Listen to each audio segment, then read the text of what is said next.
بوی نخل‌های سوخته می آید، بوی شط رزمنده باید همینجوری باشه، رزمنده که نمیتونه مثل ما بره.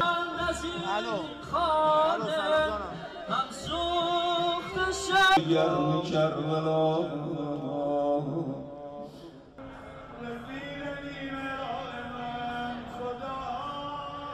جهادی خود لباس جهاد را از تن مرگ بر آمریکا، مرگ بر اسرائیل، مرگ بر اسرائیل. عملیات طوفان الاقصی کاملا یک عملیات فلسطینی بود، توسط خود فلسطینی ها طراحی شد و توسط خود آنها اجرا شد و هیچ جریانی خارج از فلسطین در آفرینش این پیروزی شگفت‌انگیز، در ایجاد این طوفان بزرگ مداخله ای نداشت. قرار گرفته است هستیم. طوفان الاقصی مستقل از حرکت ما برای انتقام از حاج قاسم است. انتقام از حاج قاسم در فضای خاص خود صورت خواهد گرفت. در آنجا ما به آمران و آمنان شهادت این مرد بزرگ و ابو مهدی المهندس و همراهان آنان کار داریم و عزت داشته باشند. انصارالله یک هویت یمنی دارد. او در سطح عملیات خود تصمیم میگیرد، به ما ربطی ندارد، او مستقل است.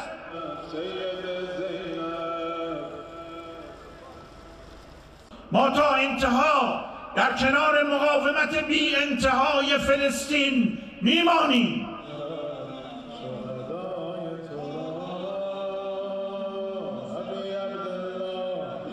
ما هرگز در مقابل شهادت فرزندان این امت ساکت نخواهیم بود. انتقاممان همیشه سخت است، ولی انتقامی معادل شهادت سید رضی چیزی ازاله رژیم صهیونیستی از صفحه وجود نیست.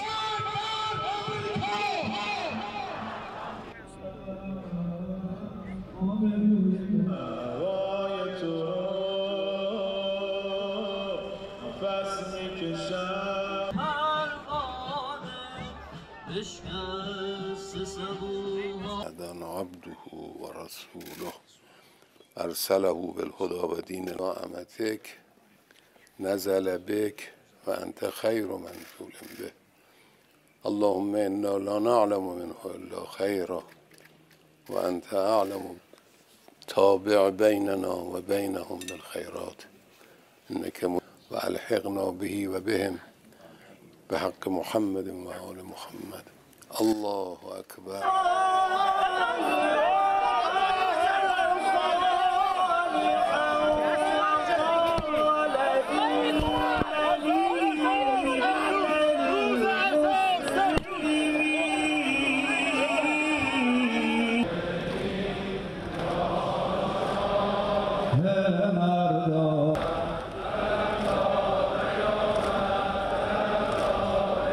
این آه کوبند نیست، نمانده است در شهر ما و خواهد گفت برای ما کلام عشق را، کلام معرفت را، اما برای مرگ بر آمریکا، مرگ بر اسرائیل، مرگ بر صهیونیسم.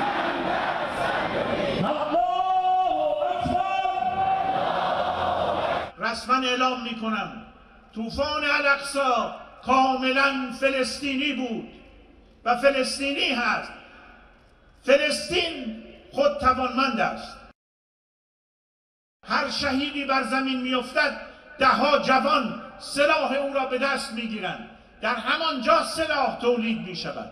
آنها توانا هستند جنگ را هرچه ادامه پیدا کند ادامه دهند. ما این را مطلعیم، این مقاومت پایان ندارد. آنچه پایان دارد تحمل و طاقت و توان رژیم صهیونیستی است برای ادامه کار. ما هرگز در مقابل شهادت فرزندان این امت ساکت نخواهیم بود. انتقاممان همیشه سخت است، ولی انتقامی معادل شهادت سید رضی چیزی ازاله رژیم صهیونیستی از صفحه وجود نیست.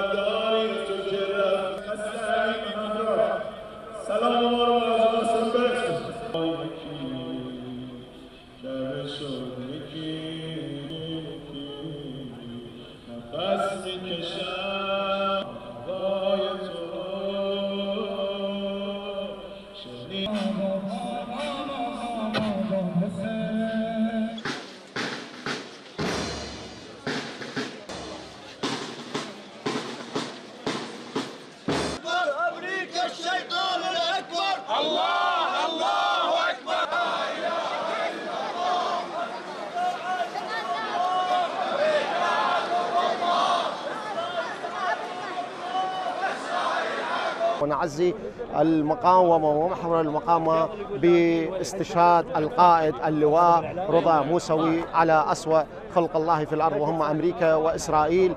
لا تقل قد مات الحسين صاره قد رضرضته العاديات. اليوم فجعنا بهذا المصاب الجلل استشهاد أحد القادة الأبطال الذي قاوموا الأمريكان وقاوموا الصهاينة، وإن شاء الله سوف يبقى الثأر هذا لا يفقد من عزيمة المجاهدين الأبطال.